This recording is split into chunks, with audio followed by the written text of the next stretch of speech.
Welcome back to Ghost Powered Entertainment. I'm your host, Kanan Becker, and today we do Halloween 2. I shot him 6 times.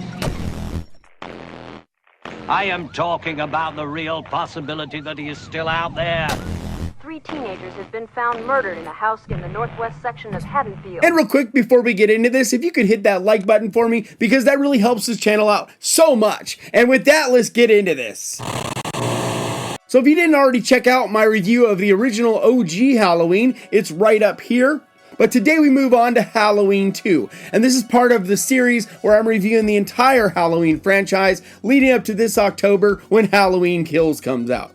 So starting this out, it is very interesting to me that for a film that John Carpenter basically drank his way through writing because he really didn't want to write this movie, because he just didn't feel there was anything left to say about Michael. And I get that, I understand that. But even though he felt that way, I still love this. And I do acknowledge that this is definitely an inferior film, but it still has its charge, and you can still feel the energy of John Carpenter all over this. You can definitely tell that this was created by a talented filmmaker. But with that being said, let's get into the deets. So I've always really enjoyed how this movie takes off right where the original left off. It gives it great cohesion, almost like a TV series or something. It even has an overlap beginning, like last time on Halloween, we left Laurie fighting off Michael and Loomis shooting Michael 6 times. You what?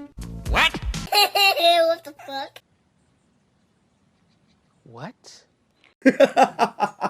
I gotta say though, that I really found Laurie's wig to be distracting as all hell.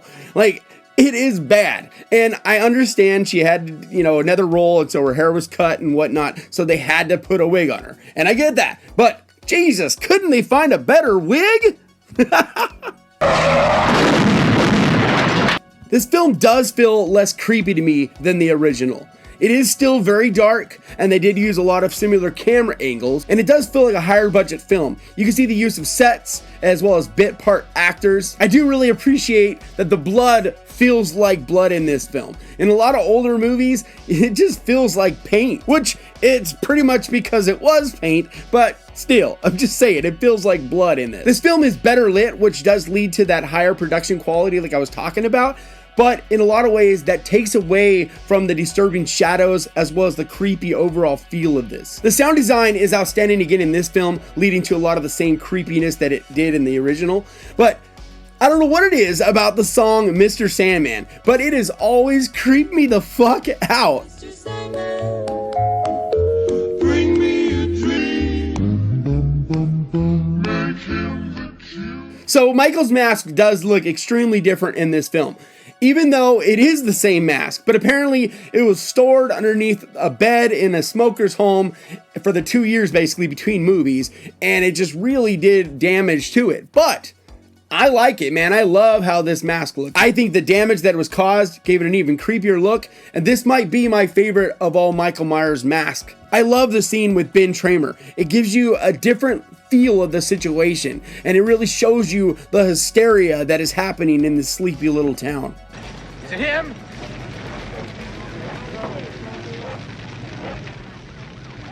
Is it him or not? Loomis is still great in this film. I only wish that he was in it more. I really like how he gives you Michael's backstory, and you start to really understand who and what Michael is more so in this film. It just really continues to build the mysterious dread of Michael Myers. So Loomis is much more intense in this, but it makes sense due to the situation that he finds himself in this movie and how crazy things have gotten at this point. Got orders. Those orders just changed. Dr. Loomis. Doctor, you're getting yourself into a lot of trouble. What is it you fellas usually do? Fire a warning shot, right? God, I love the intensity of Loomis. You don't know what death is. This is some kind of a joke. I've been trigger-treated to death tonight. You don't know what death is. So I know that they needed to introduce some new characters in this because they basically killed everybody off in the original. But there seems to be just way too much going on. Way too many actors, too many bit parts. People that you basically see one time and that's it. And it just really kind of makes things confusing and hard to kind of follow who's who. Some of the minor characters are fun though, like especially Slimy Bud with his whole amazing grace, come sit on my face. Amazing grace, Come sit on my face. I love that. It's so, it's just awful, but awesome. But the overall acting is pretty solid for the most part. This movie has much more drama and less of the simple slasher motif. You can tell that they were really trying to give you a more complex story here. Sadly, this film doesn't have a lot of jump scares, and the ones that it does have just really don't land very well. You can see that they lean much more into the violence and the sex in this one, obviously trying to boost up the teen, box office, whatever was popular with the Friday the 13th stuff that was going on at the time. You could definitely see this one lean much more into that than the original. To me though, the added violence doesn't make it any scarier. So I always try to see each film for its own thing, but that's virtually impossible to do here because it is so closely attached to the original. But it is a very different film in every way. But I think my biggest issue I have with this one versus the original is the teens. Like, you just don't give a shit about the characters in this film. And I think partly to do with, we have this protective human nature quality to protect kids and teens, right? But everybody's adults in this film. And I think that partly gives you more of that. And then also, you could just tell that they're all fodder to just be killed by Michael Myers. You really could give two shits about any characters in this movie besides Laurie, which you don't see very much. And that's one of the things that I think is definitely lacking in this film. I really do love the location of this film though. I love the empty hallways at times and just the hospital at night. There's just something about an empty hospital at night, especially in the 70s, early 80s, that just has this real creepiness to me. I know a lot of people don't like the whole Laurie being Michael's sister thing. That Strode girl, that's Michael Myers' sister. And I get that. And I'm kind of neither here nor there on it. I don't think it was the worst decision, but I also get it with John Carpenter not sure where to go with this franchise because, like I said, he didn't even really want to do this one. But with him in that situation, you could tell that he was trying to come up with a new direction and things to kind of do here. So to sum it up, I really enjoy this film, especially if I watch it for what it is. It has camp. It has an over-the-top Loomis, it has some great kills, and an absolutely savage Michael Myers look.